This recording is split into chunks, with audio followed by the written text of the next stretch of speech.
Je laisse maintenant la parole à Monsieur Guéric Brouillou-Laporte, premier secrétaire de la conférence, pour son discours « Mon cher confrère d'hier, MCC d'aujourd'hui ». Qu'il est beau, mes chers confrères, mes chères consoeurs, mesdames et messieurs, maman, qu'il est beau de permettre à un jeune avocat de prendre un peu de votre temps si précieux pour oser vous dire quelques mots. Oui, vous avez bien entendu, je me considère encore comme un jeune confrère. Oh, rassurez-vous, je sais qu'à 35 ans, on a déjà un pied dans la tombe. Mais pour mon plus grand bonheur, la jeunesse dans notre profession se compte en années de part. Parce que j'ai prêté serment hier, ma troisième robe n'est pas pour demain. Alors, à l'instar de toute jeune génération qui croit tout savoir, je me fourvoie à me confronter aux confrères d'hier. Après tout, ne dit-on pas que c'était mieux avant? Et il faut avouer tout de même que certaines choses peuvent légitimement le faire croire. Pour cela, rien de plus simple. Il suffit de sonner à la porte menant à l'escalier des greffes correctionnelles et d'assises de la cour d'appel de Bordeaux. Une fois après avoir montré patte blanche, expliquant que votre ambition se limite à déranger un greffier et nullement un magistrat, la forteresse s'ouvre. Et alors vous pourrez escalader ces quelques marches qui vous obligent à contempler ce buste. Ce buste, anodin, abandonné sur ce palier. Ce buste est pourtant un témoin privilégié des temps qui changent au sein de notre profession. Peut-être d'abord parce qu'il symbolise ces parcours hors normes, paraissant réservés à ces seigneurs d'hier. Ce buste représente en effet l'un des plus illustres d'entre nous, Ludovic Trarieux. Cet ancien premier secrétaire bordelais, devenu bâtonnier de notre beau barreau, instigateur de la révision du procès du capitaine Alfred Dreyfus, président fondateur de la Ligue des droits de l'homme, pour enfin, une fois monté à la capitale, devenir garde des Sceaux. Ce buste en dit long, aussi, parce qu'il est le vestige de l'époque où l'ordre était dans les murs du palais. Persona encore grata, symbolisant l'époque où les avocats et les magistrats n'étaient pas des adversaires, mais bien les deux jambes valides de la justice. Désormais, c'est chacun chez soi et les justiciables seront bien gardés. Mais lors de notre départ, quelque peu forcé, il est finalement malheureux que notre buste fût oublié. Ce buste en dit long, enfin, parce qu'à chaque fois que je le regarde, je ne peux m'empêcher de me dire que je ne suis pas prêt de voir un confrère contemporain avoir son buste installé dans un palais. Et face à ce contraste des honneurs reçus, difficile de se voir aussi grand que ceux d'hier. Ce sentiment d'imposture est d'ailleurs parfois conforté par certaines évolutions de la profession qui laisseraient songeuses ces robes noires de jadis. Imaginez seulement, expliquer à nos aïeux, ayant formé tant et tant de confrères qu'aujourd'hui, le jeune avocat n'a plus besoin d'être initié à la profession. Il n'y a qu'à regarder les dernières promotions ayant prêté serment et on comprendra bien vite qu'aujourd'hui, celui qui ne se met pas à son compte n'est pas avocat. Aujourd'hui, mesdames et messieurs, et n'en déplaise à Simone, on est avocat, on ne le devient plus. Alors même que nos pères étaient avocats stagiaires pendant 3 années, sans possibilité de poser sa plaque durant ce temps d'apprentissage nécessaire, une grande partie des avocats d'aujourd'hui se mettent à leur compte quelques mois après avoir prêté serment. Et ce alors même que, de l'avis de tous, le métier est devenu plus dur qu'avant. Les avocats d'aujourd'hui seraient-ils donc meilleurs que ceux d'hier, finalement? Mais bien plus encore. La révélation la plus cocasse que l'on pourrait faire à nos pères serait de leur apprendre qu'aujourd'hui, on ne peut plus être avocat et patron, mais seulement collaborant. Oui, vous avez bien entendu, collaborant. La révolution sémantique est arrivée jusqu'à nous. Aujourd'hui, dans l'avocature, cette profession où l'essence de mot est supposée compter, force est d'admettre qu'il semblerait que ce soit devenu un gros mot que d'être patron. Triste évolution lorsque l'on sait que l'origine latine dérivée du mot patron signifie en réalité protecteur. Oui, MCC d'aujourd'hui. Sachez que certains ont eu un jour l'envie d'appeler patron ceux-là même qui devaient se rappeler la charge protectrice qui était la leur à l'égard des jeunes impétrants. La terminologie vient de là, et elle est suffisamment belle pour ne pas avoir envie de la remplacer par un fumeux néologisme égalitariste. D'ailleurs, feu notre confrère Hervé Temim n'a-t-il pas dit et écrit que l'avocature était un métier de lignée? Mais quelle lignée de robes pourrait bien subsister sans patron et sans élève? Et s'il est vrai que certains patrons mériteraient de ne jamais connaître d'élèves, chaque élève mérite en revanche de connaître un patron, un vrai. S'il vous plaît, dessine-moi un patron. Un vrai patron, c'est d'abord un avocat qui partage et enseigne. Il donne plus que ce qu'il reçoit, il fait grandir, il transmet l'expérience d'une vie professionnelle et personnelle. Un vrai patron, il crée l'émulation. Il ne se sent nullement menacé par la jeunesse et au contraire pousse au talent. Il met le pied à l'étrier et se réjouit des victoires individuelles, car en son collaborateur, il voit aussi son avenir. Un vrai patron, il laisse une empreinte indélébile dans l'avocat que devient son collaborateur. Un vrai patron, il vient assister à chacun des tours de sélection de la conférence auquel son collaborateur participe. Il lui relit ses conclusions personnelles et l'écoute inlassablement refaire ses plaidoiries au retour d'audience.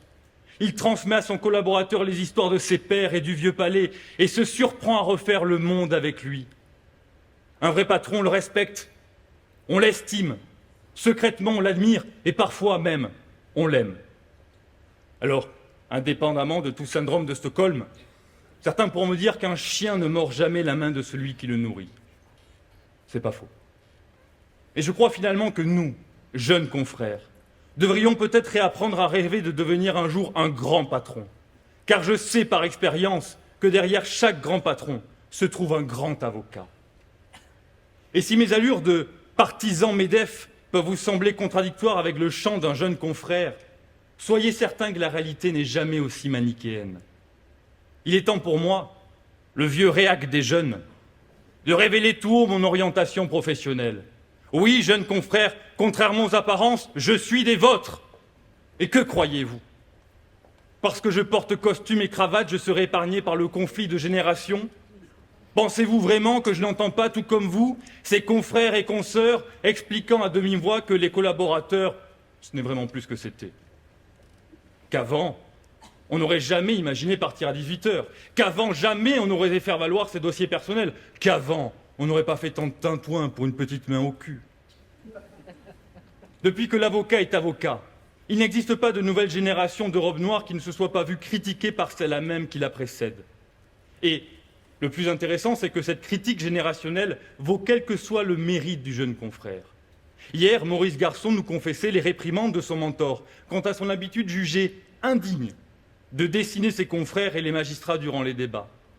Aujourd'hui, nombre de jeunes confrères se voient désapprouvés sur leur choix vestimentaire en audience qui, de l'avis de quelques gardiens du temple, seraient trop éloignés de l'ordonnance de François Ier de 1540, défendant aux avocats de porter barbe, pourpoint, chausse et autres habits dissolus.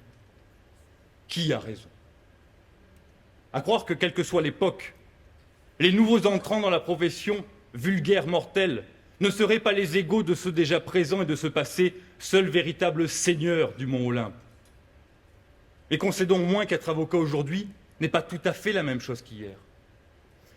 Sans doute est-il vrai de dire que jamais la profession n'a été plus tyrannique qu'aujourd'hui, écrivait l'immense Henri Robert dans son manuel à destination des jeunes confrères en 1923. 1923. Rien de nouveau sous le soleil, donc. Mais si parler de tyrannie semblait déjà s'imposer au siècle dernier, que pourrait-on dire de notre profession aujourd'hui? Plus encore que la seule question de la profession, la tyrannie que connaît ma génération d'avocats s'est vue alourdie des changements de mœurs. Car qu'on le veuille ou non, le rythme qu'implique notre profession s'est construit sur le modèle d'une époque où les robes étaient portées exclusivement par des hommes, suffisamment privilégiés pour avoir diverses aides ménagères et qui pouvaient rentrer chez eux à 21h, mettre les pieds sous la table, sans même essuyer un seul commentaire de bobonne attendant sagement à la maison. L'ordre de priorité était alors incontesté et incontestable, travail, famille, patrie. Mais autre temps, autre mœurs. Moi, j'appartiens à cette génération d'hommes qui souhaitent rentrer tôt pour avoir le temps d'écouter sa fille lui raconter sa journée, faire du pot à pot avec le nouveau-né, mais aussi et surtout pouvoir vider le lave-vaisselle, étendre la machine lancée le matin, préparer le dîner et gérer le bain des petits. Oui, mesdames et messieurs, vous êtes devant vous un mec, un vrai.